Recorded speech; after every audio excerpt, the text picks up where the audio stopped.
when you own the properties long term, you do have one more of a sense of stability, but you're not entering these transactional one-way relationships. I sell property for you, and then we have no business together. We're making long-term commitments with our investors.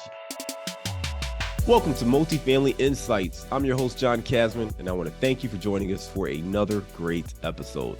If you're enjoying this show, do me a quick little favor and leave us a review.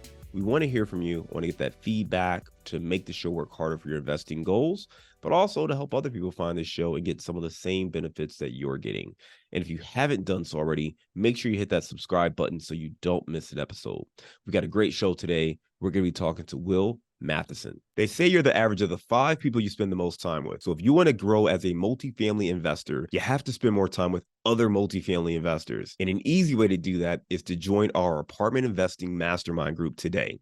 Just go to casmancapital.com and click on the mastermind button. Now, as a part of this group, you'll get access to expert trainings, group coaching calls, industry news and updates, as well as all of our webinars and workshops, including our 3-hour workshop on raising capital. Again, if you want to be around other multifamily investors that can help you scale your portfolio today and grow your network, make sure you're a part of the Apartment Investing Mastermind. Just go to casmancapital.com and click on the Mastermind button today. Now, at the end of 2017, Will Matheson and his twin brother Evan were a few months away from graduating Columbia University's Master's in Real Estate Development program. They were faced with a choice: go the traditional route or start their own company. Despite having no track record, no ownership experience, and very little equity, they bettered themselves and started Matheson Capital. Now, today, even despite changes in the marketplace, Matheson Capital is continuing to push forward with the goal of owning $1 billion of real estate, and they have already acquired real estate valued at over $100 million. Let's welcome to the show, Will Matheson. Thank you for having me. Absolutely, Will. I went over your bio at a very, very high level. Why don't you take 2 minutes and fill in some of those gaps? Yeah, I mean the 2-minute version is, like I said, it's the end of 2017, beginning of 2018, and my brother and I say, look, we can climb the corporate ladder, we can bet on ourselves, and instead of going, I don't know, 10, 15, 20 years and leaving to start our own company, let's start small. Let's go out on our own. And that's what we did. We bought our first property, which was pretty much as small as you can start with. It was a duplex in Los Angeles in January 2018, sold it 2 months later. Nice return there. And then we bought another property in May 2018, 3 properties in 2019, 2 in 2020, 2 in 2021. Doing a lot of really short-term holds, buy, sell, started small, got a little bigger every single time. And, now we're sitting here in 2023. Market's obviously a little slower, but acquisitions continue to grow and investor base continues to grow. I love it, man. You mentioned that first deal was a $800,000 deal. You only held it for 2 months, and then kind of continue to take that same strategy, buying a property, selling it relatively quickly, scaling and getting bigger and bigger each time. And now you've built this larger portfolio to date. So let's go back there, right? Because 2 months is a very short hold window. Was your intention to flip the property, or did you just get an offer you couldn't refuse? No, our intention was to get out of it pretty quickly. I'd never lived in Los Angeles. The property actually came to our attention through my brother and I. It came from a classmate at Columbia named a guy named Mitch Lindsay. Hey, Mitch. He brought us this property. He said, look, because of some weird thing about the LA market, it was an expired listing. I think we can get it now that it's expired. We bought it with the condition that it would be delivered to us vacant. And for whatever reason out there, the property was worth more vacant than it was with tenants. So we bought it. And again, 2 months later, it was sold for $985,000. So we went for 800 to 985. But yeah, the plan was always to sell it quickly. There was actually a funny conversation I remember having at a restaurant in New York discussing how would we divide the cash flow, this whole back and forth, like who gets what amount, da da da da. And Evan finally pointed out, guys, we're talking about nothing. Like this thing is going to make no cash flow. We're going to sell it in less than 6 months, less than a year. What are we debating? Just hold the cash and sell it. We said, oh yeah, that's a good point. Took it out of the theoretical into the real and solved the problem. I love it, man. I love it. Talk to me about that process, right? I mean, you talk about working with your twin brother and having those partnerships are always a little tricky, especially when it's loved ones and family members. But I imagine as twins, you guys have a bond that is maybe even different from other siblings. But what is it like working with your twin brother? And how do you work together? How do you split up and divide kind of roles? What does that look like? I mean, the short answer is it's pretty great working together. We have a lot of common interests, a lot of shared life experiences, believe it or not. The general division, we're scaling, we've hired a few people, so it is changing a bit, but by and large, we both deal with investors. Everyone's got to go out, try to raise some money. I deal with a lot of the legal stuff. I primarily handle talking to brokers. It's just you don't want to play a game of telephone. You want to have, mainly one line of communication. And for years, Evan was the one who underwrote all of our properties. And that was specifically for a consistency perspective. We wanted to make sure we were holding ourselves to a similar standard, no miscommunication between how Evan would have done it versus how I would do it. So he underwrote a lot of the properties. He did a lot of the analysis. When we were starting out, I handled a lot of legal, I handled a lot of broker relationships. I love it, and I think it's really clear, right? So if I'm hearing what you're saying, it's like it helps to have kind of a similar background, similar interests, but also be really clear on where you need to divide that. And part of it is where that interpretation can kind of kick in. And for you all, it was underwriting deals. So he handled that. You both kind of tag team investor conversations. You handle a little bit more of the legal. And I think the key here is like just because you all kind of work together and know each other extremely well, and maybe some things are intuitive, you still want to be clear on the roles and responsibilities when you're partnering with people, especially partnering with loved ones. I think sometimes when people get into those partnerships, but they're not really clear on who does what, then it's harder to either hold each other accountable or to be really clear on why something was done a certain way. So being clear on those roles and responsibilities is always important.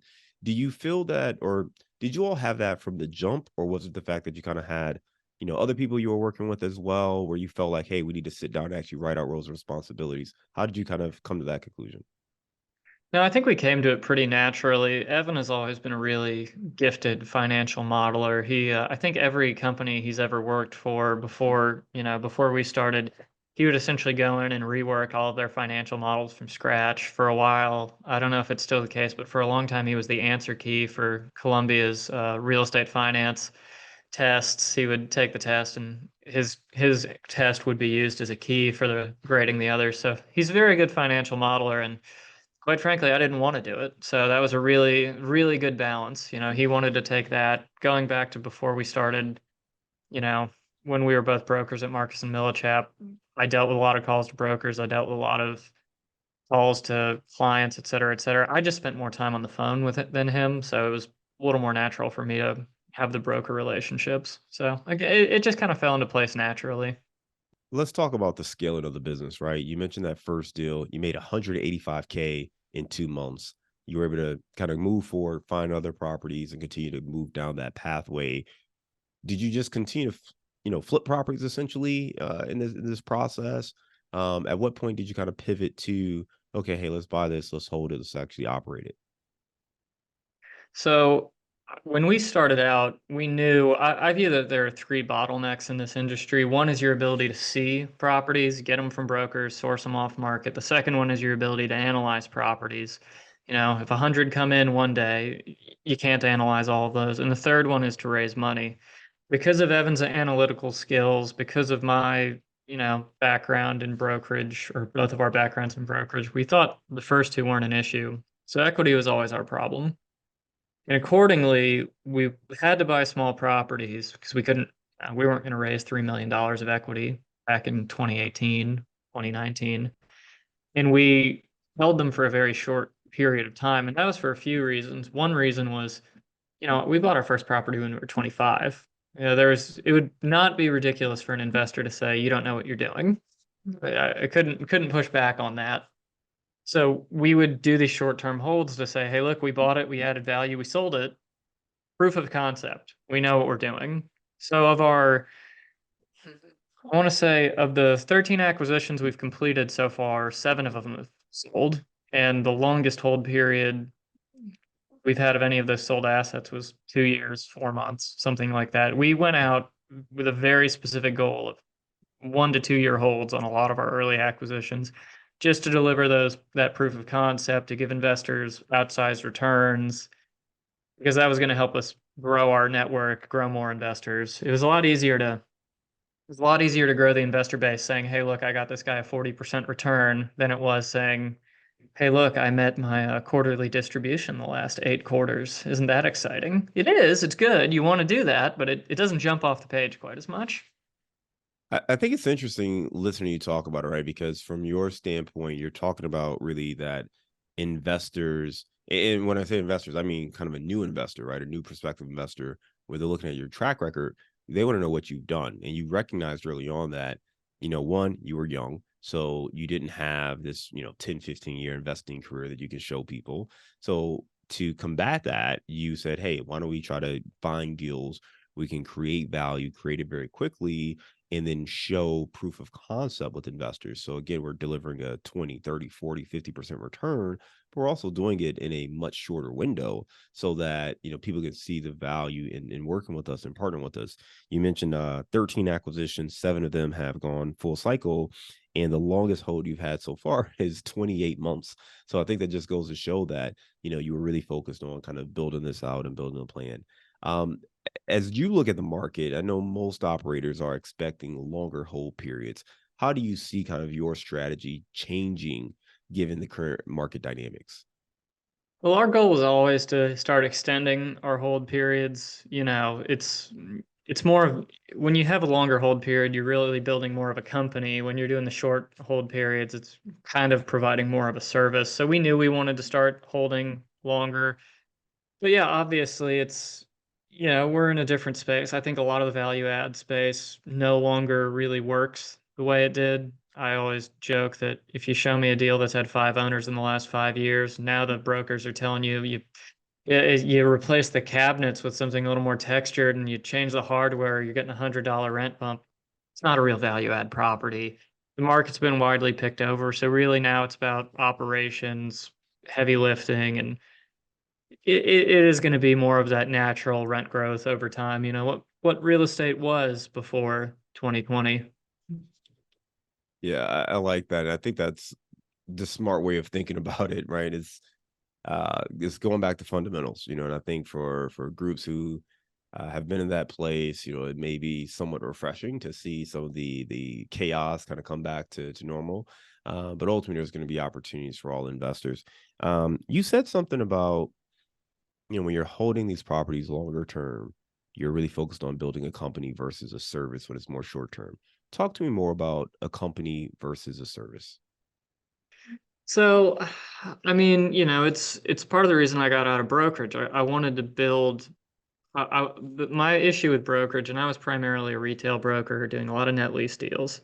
That's, you list a property, you sell it, and that might be the only asset that person owned. So now that you've done that, what do you have left? You just have to go find a new guy. You work on your other listing, and half of them are one off, and it's just constantly you're on this treadmill of got to find the next, got to find the next, got to find the next. And don't get me wrong, I'm always looking for the next acquisition, but when you own the properties long term, you do have one more of a sense of stability, but you're not entering these transactional one-way relationships. I sell property for you, and then we have no business together. We're making long-term commitments with our investors.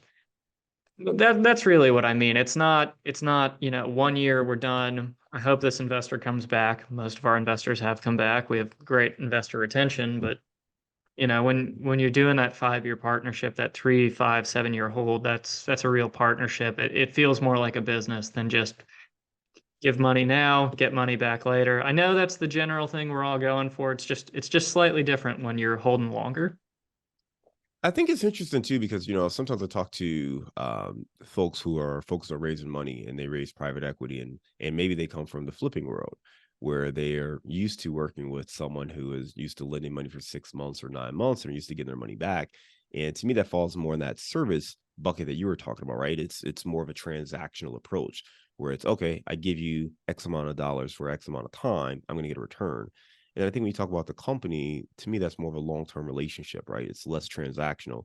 Yes, it's still rooted in the same fundamentals of I'm investing money to make a return, but I think from that standpoint with the company, they're investing in you, they're investing in the vision. They know that this is going to be a partnership. They're going to be in this deal for 3 to 5 or maybe longer years. But they're building this relationship, and it allows you to kind of put the systems and processes and the other things you need in place to protect those investors and take care of them and make sound decisions. And it's a change for some people, but again, if you're used to raising money for quick one-off transactions, I'm going to go flip this property here. Some people have no problem finding investors who are looking to do that. But when you're going into, we're going to hold this asset for 5 years, there's a little bit more trepidation or a little bit more of a push, because now it is more about, the operations and who you are as a team and how you run this. And I think some people may be a little surprised when they make that transition from raising capital for maybe single family houses or flips to getting into larger commercial real estate deals. What are your thoughts on that? I mean, I think you said it a lot better than I did, but yeah, I mean, it's one of the things that we used to tell people when we were doing these short-term holds is, I'm not asking you to marry me, I'm asking you to date me. Mm, Like I don't want you to, I'm not asking for a 10-year commitment with some Fannie Mae, Freddie Mac loan where like we're locked in here. I want to show what I can do. And now we're asking people, hey, look, this thing is going to end, but like we do want to go into this partnership. This could be a 3 year, this could be a 5 year. It's a different sales pitch, obviously. One of them jumps off a little more, but it's about trust, and it's about having that credibility. I will say, I think it takes more.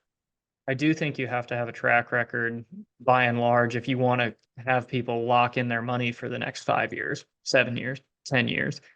You know, I, we used to say, we're not, when we were in our 20s buying this stuff, I'm not going to ask someone for a 5, 7, 10-year hold, because quite frankly, there's other groups that are more experienced that have a longer track record that could ask you for the same thing. We want to go short because it is, to your point, it's a completely different type of raise.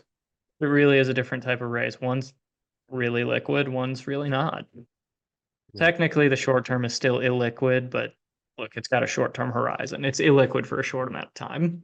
I think the key, I mean, the insight I'm hearing is that, if you're looking to start off raising capital for deals, you can make it a little bit easier by having a shorter time horizon. So whether that is the kind of deals you look at, or maybe you're taking more debt type, lending or whatever. But thinking about, okay, hey, if I can shorten this time horizon for the investor, that may make them more comfortable. But the longer you're looking to do that partnership, then again, maybe the more sophisticated you need to be, maybe the longer track record, the more credibility that you need to bring to the table. So I think it's really good insight and just a different way of thinking about kind of that investor psychology as they're making their decisions. You were really young when you kind of started, at least really young in the sense of, being able to build your own business and acquire the properties you've acquired. For someone listening who is also, fairly young and looking to grow and scale and follow your footsteps, what kind of advice would you give them? I mean, the number one thing I always tell people is you've got to start small. When you get going, nobody knows who you are. If you say, I'm going to go out there and I'm going to buy 20 million properties, get for $20 million properties, the brokers already know everyone who buys those in the market. You have good relationships with those people. If you start small, you're dealing with a less efficient spot in the market. You're dealing with maybe your local MLS, for someone listed a property there. It's just less efficient. The brokers don't have the same types of repeat relationships that you see on larger assets. But I mean, more importantly, the properties, if they're small, they cost less, and if they cost less, you have less equity to raise, and that's one of the hardest things when you're starting out. I know some people start out raising money like really well. I've always been impressed with those people. But if equity is your bottleneck, start with smaller properties, add value, sell them, prove the concept. I love that, man. And you said something earlier that I should have called out to you, but I thought it was a really good point. You talked about there are three common bottlenecks to, basically growing a portfolio. The first is the ability to see properties or have good deal flow. The second is the ability to actually analyze the deals that come across your desk. And then the third is the ability to raise capital or raise equity for those deals. So to your point there, if you're having a hard time or don't think you can raise equity, focusing on smaller deals may give you more leeway. It may also give you more opportunities to find a deal that makes sense. And you're not swimming with the sharks who, you're doing a 20 million, $30 million deal. That's a different animal as far as the types of investors you're dealing with, the types of brokers that you're dealing with. So you definitely want to make sure all your things are tightened up there. I Well, I know mean, you. I would add on to Yeah. that. Even if equity raising isn't your bottleneck, I would still tell you to start small. Back when we were brokers, we had a saying that there are the highest priced buyer is essentially someone in a 1031 exchange or someone who is new to the market. And, if you're trying to make a splash by, hey, my first acquisition, I want to jump in there with the sharks, that's a pretty good way to overpay for a property. Because again, the broker has trust with five other groups that he's done business with.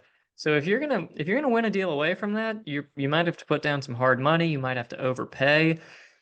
Even doing the small deals, like again, you could buy a 10-unit deal, you could buy $1 million property, whatever it is, but every one of those you do builds your credibility with the broker who's selling the $10 million property because they've seen, hey, this guy has executed. Those small acquisitions we were doing in 2019, $1 million, $3 million, $2.2 million, whatever it was, those were all steps that helped us buy, the 7 million, the 8 million, the $15 million property. I think it's great advice and great feedback. I know you put together like a presentation that has maybe a list of 5 things to avoid if you're starting out. So we talked about what you should do, right? What should you avoid? I love this. I've been fortunate to go back to Columbia's program a few times, give this speech. So 5 things that you really want to avoid when you're starting out. And admittedly, the first four of these, we made all of these mistakes in 2018 and 2019. So this is coming from experience. Do not over allocate your capital into one acquisition. When you're starting out, every deal you think, oh, this is the one, I've got to get it, I want it. You're not in this to do one acquisition. You're in this to build a portfolio of acquisitions. So you don't want to sink too much of your liquidity, too much of your capital into one deal because congratulations, you might get it done, but then you might be sitting there for a year, 2 years before you're able to sell it, and you're hamstrung. You can't move on to the next deal. Another thing, and you touched on this, having to do with the loans, don't commit to a long-term time frame. Um, Avoid yield maintenance loans. I personally really enjoy working with banks, but you want as flexible a prepayment as possible because if you're successful in doing what you want to do, you might buy a $1 million property in your first year, but by year three, that'll be the smallest thing in your portfolio. And you're trying to buy 5 million, $7 million properties. You're not going to want to deal with the day-to-day of that $1 million property. Sell it, move on to the next one. Don't give yourself a debt term that means can't get out of this property. You want to have flexible debt, which kind of goes into the third phase, which is don't be inflexible. Um, those two kind of run into each other. The fourth one, do not be passive. No one cares about these assets more than you do.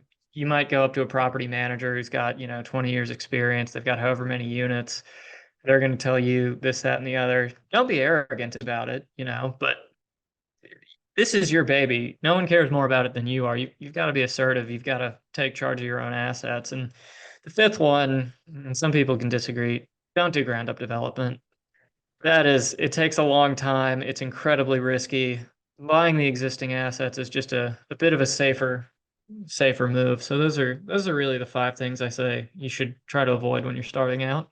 And I think that's a good um really good summary, but also a reminder. I mean, this isn't necessarily for someone who is at a different stage in their career, but if you're starting out, he said, don't over allocate your capital to one deal, don't commit to long-term loans, don't be inflexible, don't be passive, and don't do ground up development.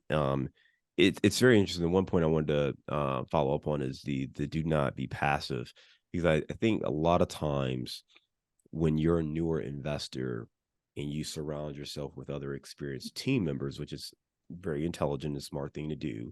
When you have that property manager who's got 20 years experience, they're a big property manager in the space and they're very well known, they've got a great brand, great reputation, it's easy to defer to them or just to say, okay, great, I hired them, they got it. And I know for a lot of people that ends up being a mistake. And those property managers, no matter how well regarded they are, no matter what their track record is, no matter what their brand is, they're not going to dig into the property and pay attention and run it with the same intent and the same passion and the same oversight that you're going to have for an asset that you own. At the end of the day, they are still a vendor. They can be a partner, but they're a vendor overlooking this. And it's on you as kind of that owner to make sure you're getting the results. It sounds like you had some experiences there. Do you want to just elaborate a little bit more on that point? Oh, I've had one of my early acquisitions. I worked with a property manager. I remember sitting in their office going over the budget for the property, like, hey, this is what we're going to do. This is going to be the fees you charge, et cetera, et cetera. And I remember it was a small property. I mean, it was fewer than 50 units. So it wasn't staffed. It was remotely managed. And I just remember the first statement I got from them, first monthly statement, it had the management fee we had discussed. And then there was, I don't know, like $1,500 worth of payroll on top of that for leasing staff, and there was maintenance staff. I'm like, what are you talking about? I sat in your office going through this. Like, where is this coming from? You said it was, flat fee management, et cetera, et cetera. It was awful. I've had other managers. If you've never fired a property manager, you're in a really lucky position. But again, when you're buying your first stuff, it's tough. You get recommendations, but there's no substitute for when you're actually in action. But yeah, it's very easy, as you said, to just sit there and say, these guys are the experts. I don't want to rock the boat. I especially don't want to close on a property and fire the property manager. I was selling to my investors and telling people I know what I'm doing. And then boom, 2 months later, hey guys, I made a mistake. You don't want to do it, but yeah, better to just rip the Band-Aid off.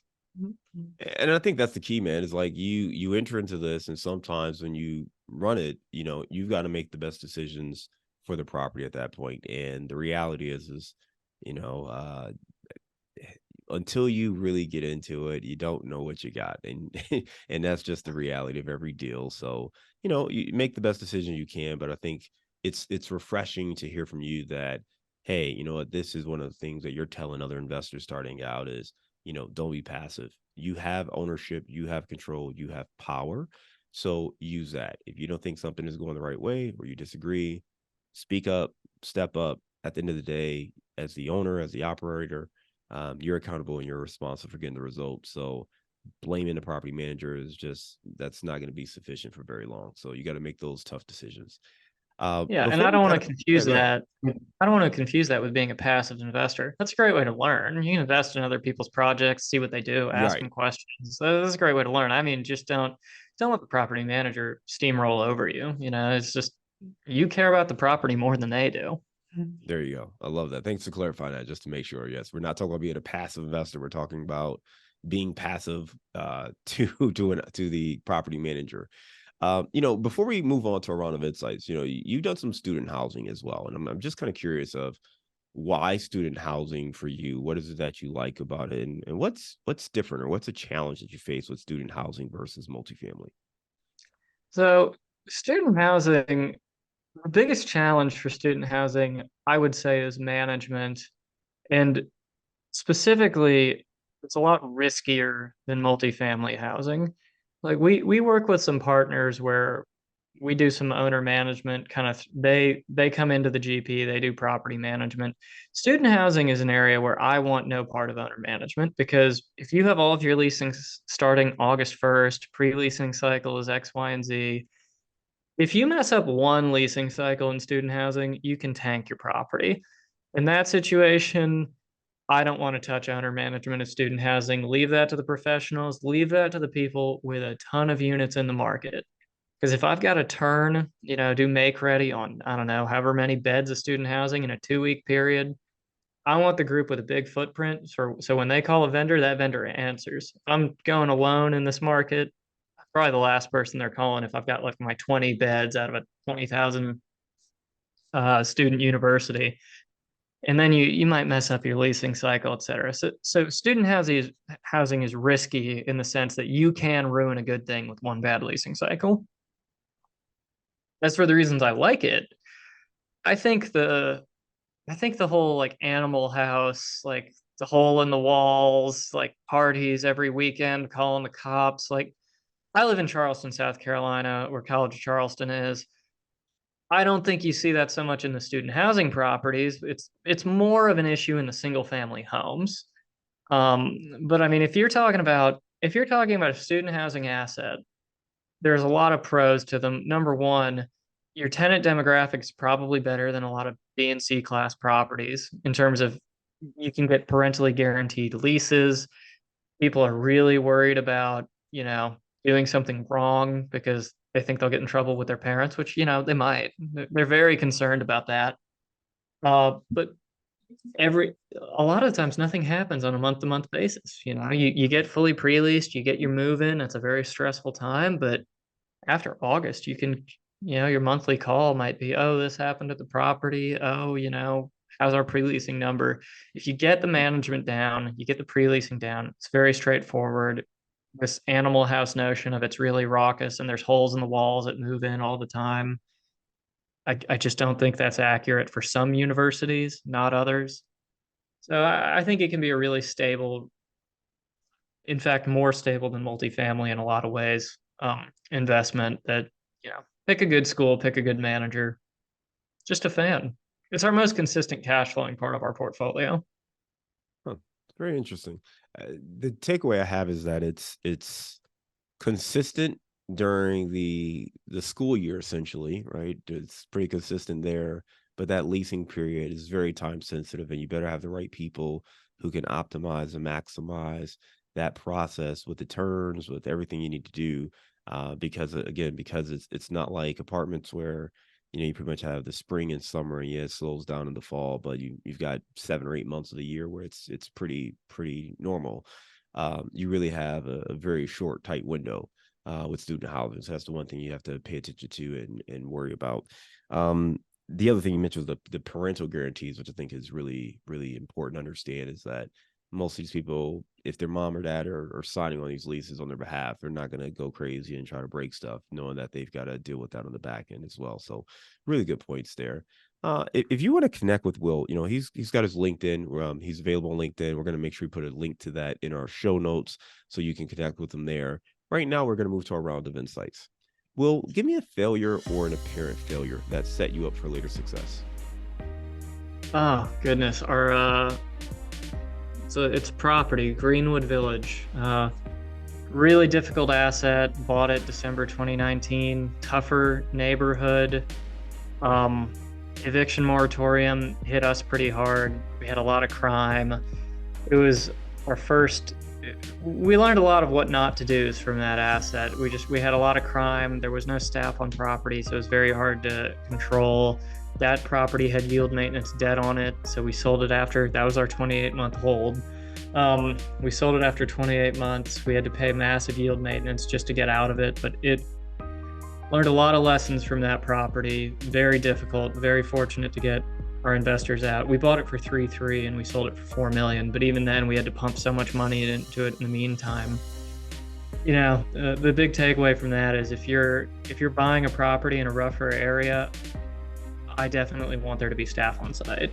It's a nightmare when there's not. And that's influenced a lot of what we've bought since then. We've learned a lot from that. That was our 5th acquisition. So we're about to wrap up acquisition 14, and Greenwood Village sticks with us all the time. Always remember that one. Nice lessons learned on that one, right? All right. It's the only property we have a monument to in our office, just as a reminder. There you go. Give me a digital or mobile resource you recommend for your business. Digital or mobile resource we recommend. Oh, goodness. This is a terrible answer. I'm just a huge fan of any form of to-do list app. I know there's Todoist. I know there's like Microsoft To Do. I just find it to be the easiest way to keep track of stuff. It's the greatest productivity tool ever. And it's so rewarding every time you get a check off. Hey, I accomplished this. You look back at the end of the day, you check 20 things off your list, or maybe you had a bad day, you only checked off 4, and that'll shame you the next day to do better. There you go. Give me the book you've recommended or gifted the most in the last year. Book I've recommended the most. I try not to go too mainstream with them because then it just becomes a cliche. My favorite book to recommend people is a Canadian book called Letters from a Businessman to His Son. It has one of my favorite lines from that book. I think it's by G. Kingsley Ward. It talks about a businessman meeting with his lender or his banker saying, "Hey, I want to do this business. I want to do this. What do you think?" And the banker says, "No, terrible idea. We're not supporting you on that." And he's so upset, like, "No, God, the banker, he's so wrong. He's so wrong. Why won't he back me?" And then you've got to realize they might know more than you. They could be doing you a huge favor. They could be stopping you from making a huge mistake. So, sometimes, especially in this environment, if you can't get a good loan on a property, you might be overpaying. What's a daily habit that helps you stay focused on your goals? That to do app I mentioned, I I love that thing. I try to get at least 10 things a day. I've got 7 things that repeat every single day, no matter what. And then there's everything for work. I love the to-do app. What's your number one insight for getting started in multifamily investing? Well, I already covered it. Start small. Go to your friends and family. They're the people who are going to be the easiest to raise money from. Do the short-term holds so you can show off a nice big number for your returns and move on to the next one. There you go. Well, let's lighten the mood. You are in South Carolina now. Give me your favorite place to grab a bite to eat. I'll give you one for North and South Carolina. South Carolina, Lewis Barbecue. Great stuff. North Carolina, Raleigh, North Carolina, The Pit. Still my favorite barbecue restaurant, and I haven't lived there in 6 years. Every time I'm in Raleigh, I go back. There you go. I like Seems like barbecue. you're a fan of Spoiler. barbecue. That's what I took away. You're a fan of barbecue. It's good stuff. Well, Will, listen, you gave us some great information. I appreciate you sharing a little bit about kind of your journey, you and your twin brother coming through college and realizing that, you're getting ready to get this degree, and do you want to go the corporate route, or do you want to take a chance and build it yourself? And I think that there's a lot of confidence, obviously, in taking that leap yourself. You obviously had some background in the industry, so you had some knowledge. But started small, started small. First deal, 800,000, held it 2 months, made $185,000 on that deal, and then continued to do similar kind of deals, continue to scale, continue to grow, but building a track record so that eventually you could raise more money and do bigger deals. And there's really good insight for anyone who is looking to grow and scale. And then also telling us about the things that we should avoid. If you're starting out, the 5 things that you should avoid, and just how you're looking at, deals and opportunities and preparing to hold deals longer in the current market environment. Again, if anybody wants to connect with Will, we'll put the link to his LinkedIn on the show notes. And please make sure you reach out there. Will, I just want to thank you again for being a great guest and coming on Multifamily Insights. We look forward to staying in touch with you. I hope you have a great day. Thank you for having me.